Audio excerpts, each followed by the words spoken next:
Christmas is a time for pause, but also for truth. Today, this reflection is especially for you who feel different, who carry more emotional weight than you show, and who, even while trying to change, notice that life keeps repeating the same scenarios. If you are one of the chosen ones, this message did not reach you by accident. My name is George, and before I continue, I ask you something simple. Take this reflection seriously. Don't listen to it as just another video, nor as pretty end-of-year words. Listen to it as a warning. If this message touches you, follow the channel now, because here we talk about awareness, healing, and spiritual responsibility. The title is clear. 90% of the chosen only learn these lessons when it's already too late. This means that many only awaken after extreme pain, after loss, after exhaustion or emotional collapse. And the truth is harsh, but necessary. Life keeps repeating what you refuse to heal.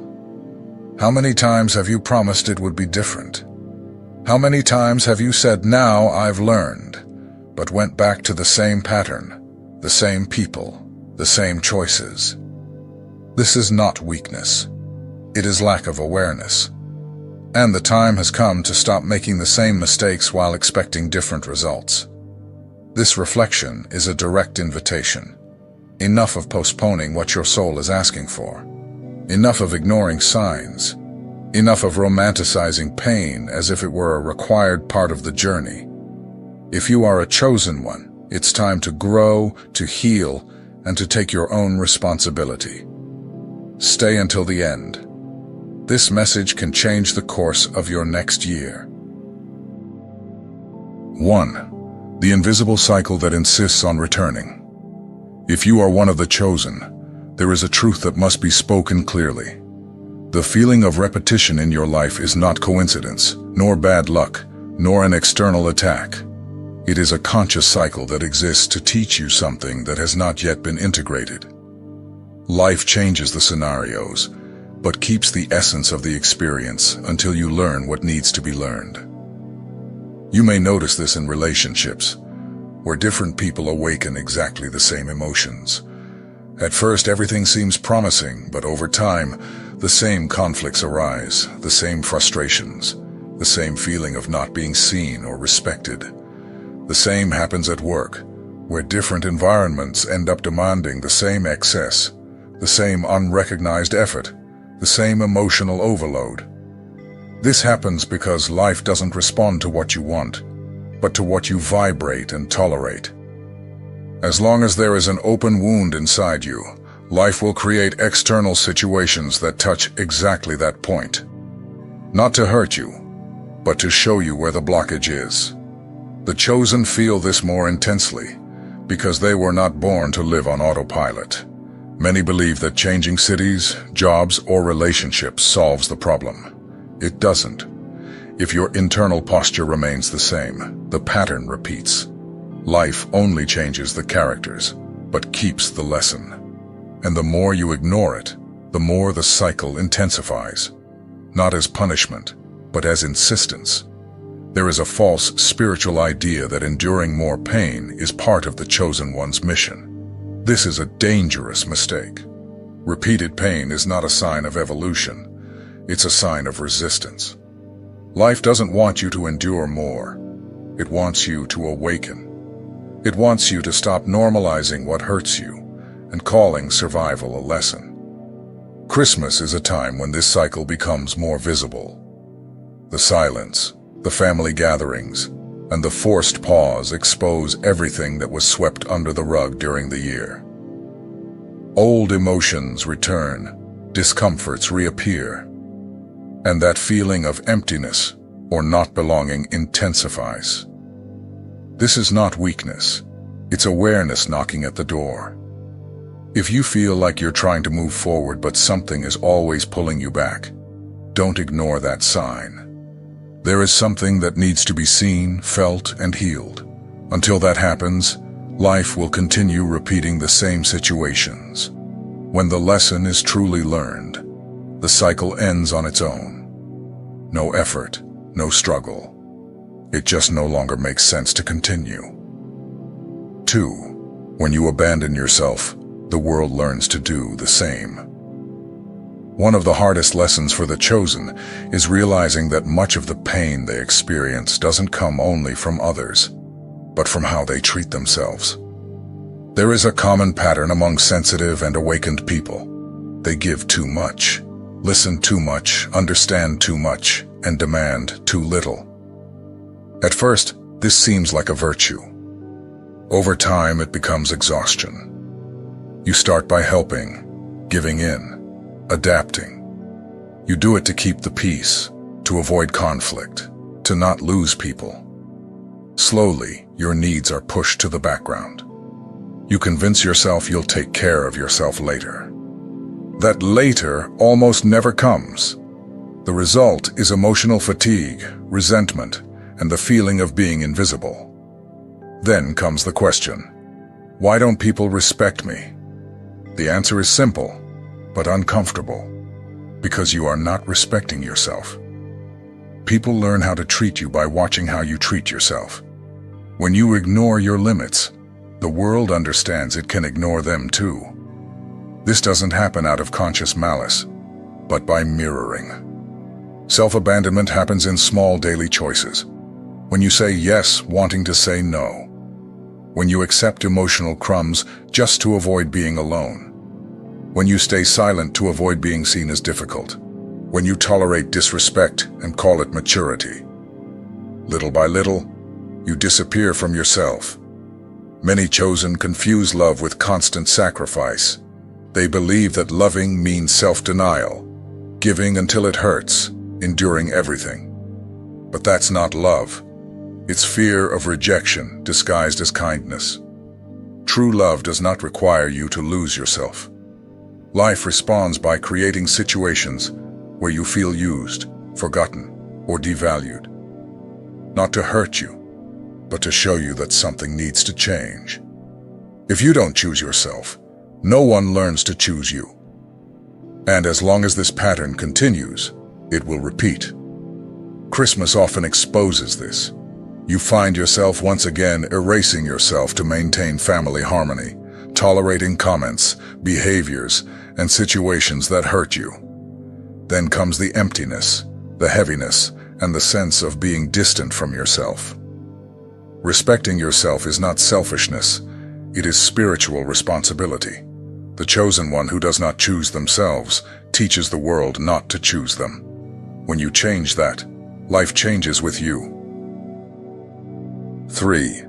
Avoiding pain delays healing and prolongs suffering. No one likes to feel pain, that's natural. However, the chosen often develop a silent and dangerous mechanism, the habit of avoiding feeling. Instead of facing what hurts, they over-explain, over-spiritualize, or stay overly busy. They say everything is fine when inside something is breaking. They keep moving forward without actually processing what they've lived, believing that moving on without looking back is a sign of strength. The problem is that ignored pain doesn't disappear. It just changes form. What is not felt becomes constant anxiety, unshakable fatigue, confusing relationships, or a persistent sense of emptiness, even when life seems to be moving. The more you run, the more life must repeat the call, not because it wants to hurt you, but because it wants to return you to yourself. Many chosen believe that understanding what happened intellectually is enough. But healing doesn't happen in the mind. It happens in the feeling. Healing is allowing the emotion to exist without rushing to fix, justify, or turn it into instant wisdom. It's moving through discomfort with honesty. And that's scary because it dismantles certainties, removes control, and exposes vulnerabilities you've learned to hide, even from yourself. There is a point on the chosen one's path where they enter the territory of not knowing. In that space, there are no ready-made answers, no guarantees, and no control. Only presence. It's uncomfortable because the mind can't dominate. But that's exactly where something deep begins to change. When you stop fighting the pain, it loses its need to stay. While you avoid feeling, life turns up the volume. While you distract yourself, it intensifies the signs. While you pretend you're healed, it recreates the same scenario in new forms. This is not cruelty, it is love, in the form of insistence. Repetition is how life wakes you up when you insist on staying asleep. Christmas makes this process even more evident. The pace slows down, the silence grows, and everything ignored during the year comes to the surface. Old emotions return, memories resurface, and deep fatigue may appear. This is not weakness or regression. It's a sign that something inside you is ready to be healed. It's your body and soul telling you that the time to stop running has come. Life only stops repeating when the lesson is truly integrated, not just understood. For the chosen, learning is almost never comfortable, but it is always liberating. The moment you stop running from yourself, pain loses its purpose. And when that happens, everything begins to truly change. 4. You didn't come here to lose yourself, trying to save others. There is a silent trap on the path of the chosen, the belief that your mission is to save everyone around you, even if it costs your own peace. Many chosen grow up believing they need to be strong all the time, understanding all the time, available all the time. They learn early to take care of others, and too late to take care of themselves. In the beginning, it seems like love, purpose, altruism. You help, support, guide, and provide emotional strength. You believe that if you love enough, people will change, heal, or recognize your value. But over time, something inside starts to break. Exhaustion appears, frustration creeps in, and a quiet sadness you can't explain takes hold. The problem is not loving too much. The problem is abandoning yourself in the process. When you constantly sacrifice yourself hoping the other person will grow, it's no longer love, it's fear. Fear of losing, fear of being alone, fear of not being needed. And fear doesn't sustain healthy relationships. The chosen one who loses themselves trying to save others begins, without realizing it, to accumulate anger and resentment. Not because they're bad, but because they're betraying themselves. Every time you cross your own boundaries, something inside you registers that internal violence. Sooner or later, your body and soul will demand a reckoning. Life then begins to teach more harshly. People show up demanding more and more. Relationships become unbalanced. You feel drained, depleted, emptied. And still, you feel guilty just for thinking about walking away. That guilt isn't love, it's conditioning. There is a truth that few chosen accept at first. You can't heal anyone if you're wounded. You can't save anyone if you're drowning. You can't spread light if you're living in darkness inside. True love doesn't require you to disappear. Those who truly love you don't ask you to sacrifice yourself until there's nothing left. They don't ask you to abandon your essence, your dreams, or your peace. Relationships that require your self-erasure aren't spiritual, they're dependent.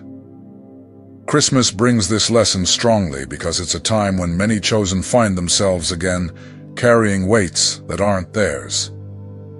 Trying to resolve family conflicts, hold others' emotions, keep everything together, even at the cost of their own well-being. Afterwards, they're left empty and exhausted, not understanding why. Learning to say no is one of the most sacred lessons on the chosen one's path. It's not coldness, it's not selfishness, it's not a lack of love. It's respect, it's spiritual maturity, it's understanding that your mission is not to lose yourself, but to remain whole. When you stop unconsciously sacrificing yourself, life changes. Some people will walk away. It's true. But only those who can love you without consuming you will remain. And that's the only kind of relationship worth keeping. 5. the silence, the boundaries, and the awakening that few accept. There comes a point on the path of the chosen where speaking too much becomes exhausting, over-explaining hurts, and constantly justifying oneself becomes draining. At that point, silence begins to call, not as an escape, but as power. Silence is not absence, it is deep presence. Many chosen ones have spent their lives trying to be understood, explaining their choices, justifying their boundaries, and trying to prove they're not overreacting, too sensitive, or difficult. This constant effort to explain oneself is exhausting. And there comes a moment when the soul asks for rest.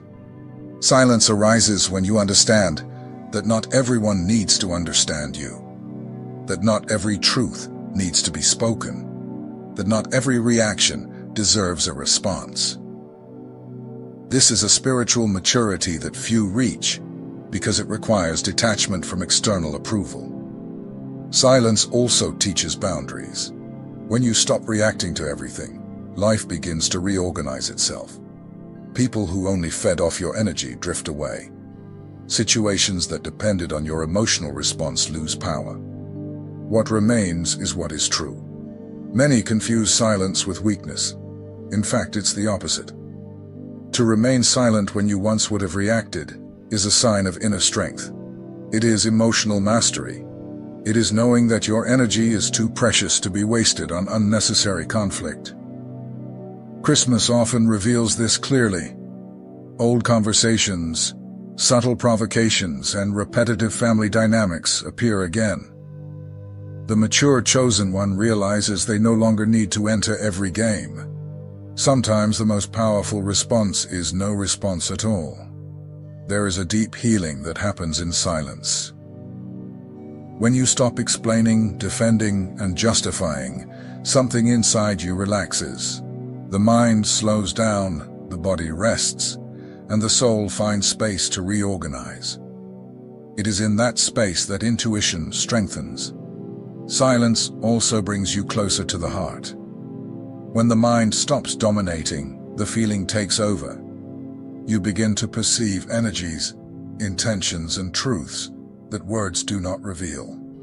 This kind of perception cannot be taught, only lived. Many chosen go through a period of solitude when they enter this stage, not because they are wrong, but because they've changed frequency.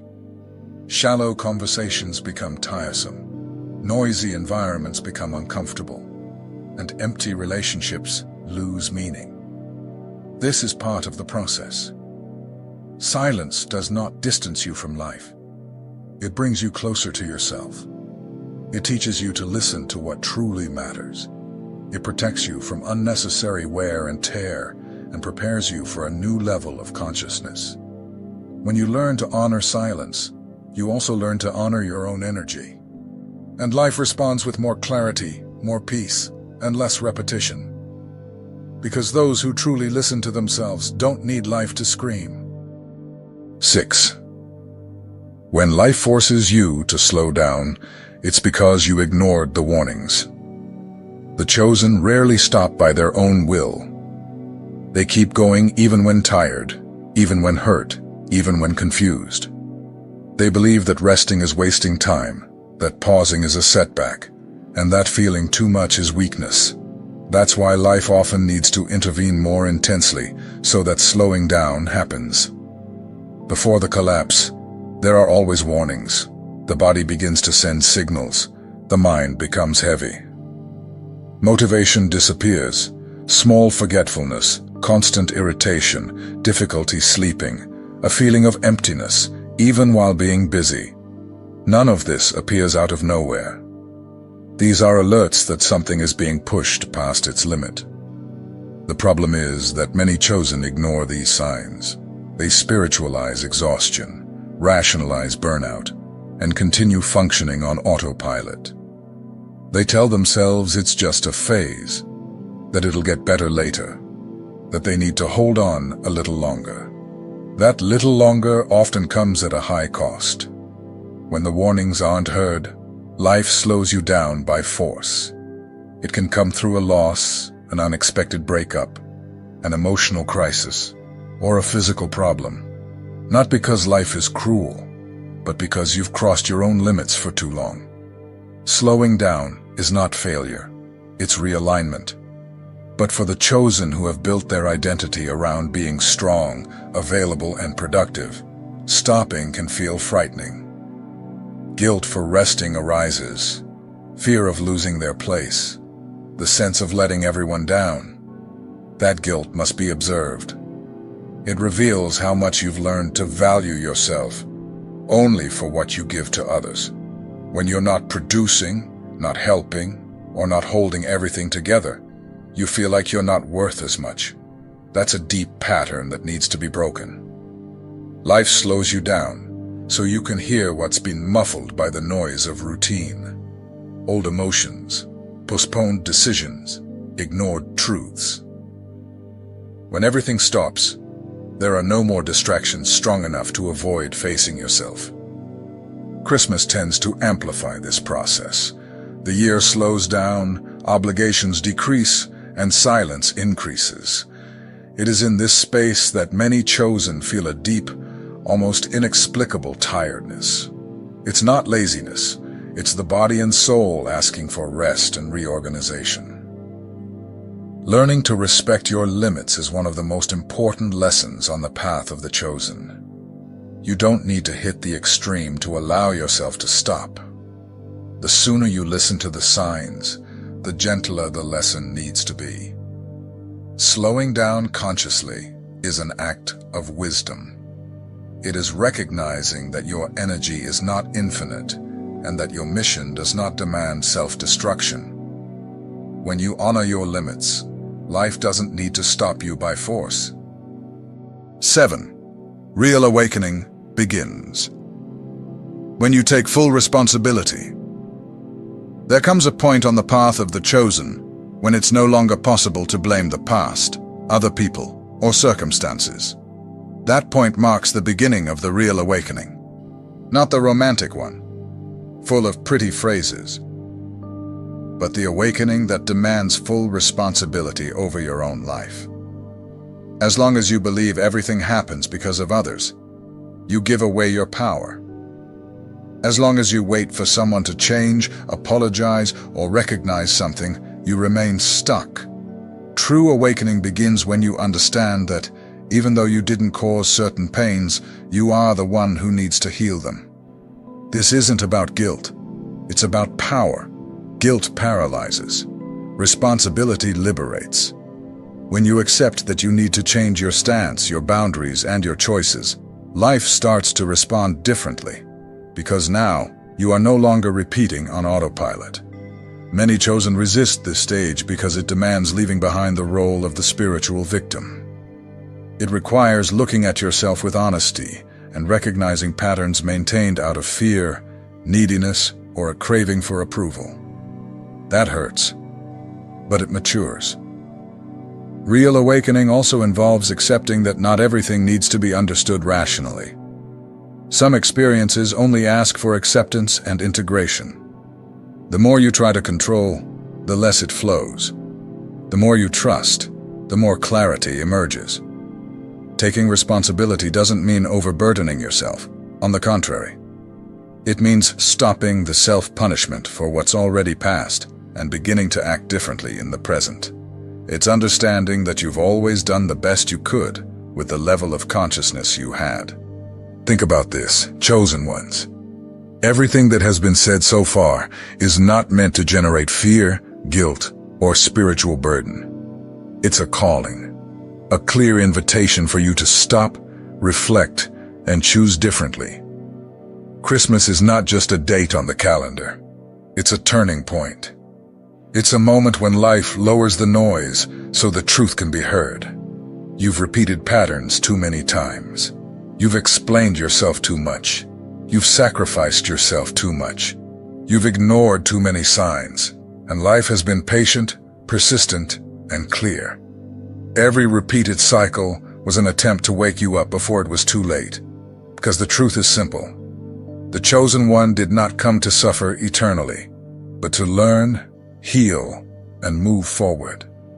The new year that is beginning does not ask for empty promises or pretty words said in an emotional impulse. It asks for decision. The decision not to make the same mistakes expecting different results. The decision to respect your boundaries. The decision not to abandon yourself just to maintain others' peace. The decision not to run from pain, but also not to live in it. You don't have to carry everything alone. You don't have to save everyone. You don't have to prove anything to anyone.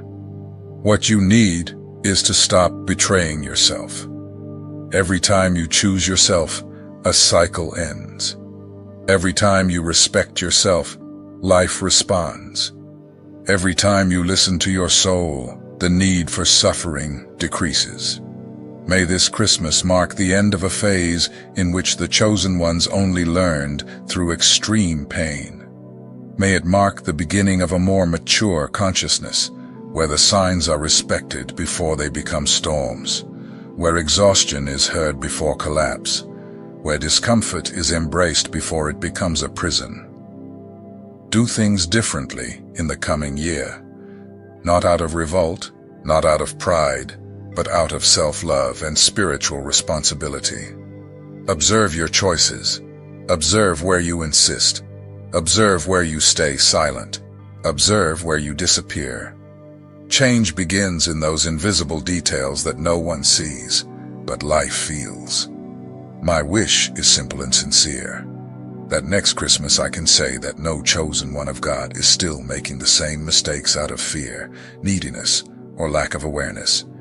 That I can say you heard the whispers of the soul and no longer needed life's screams.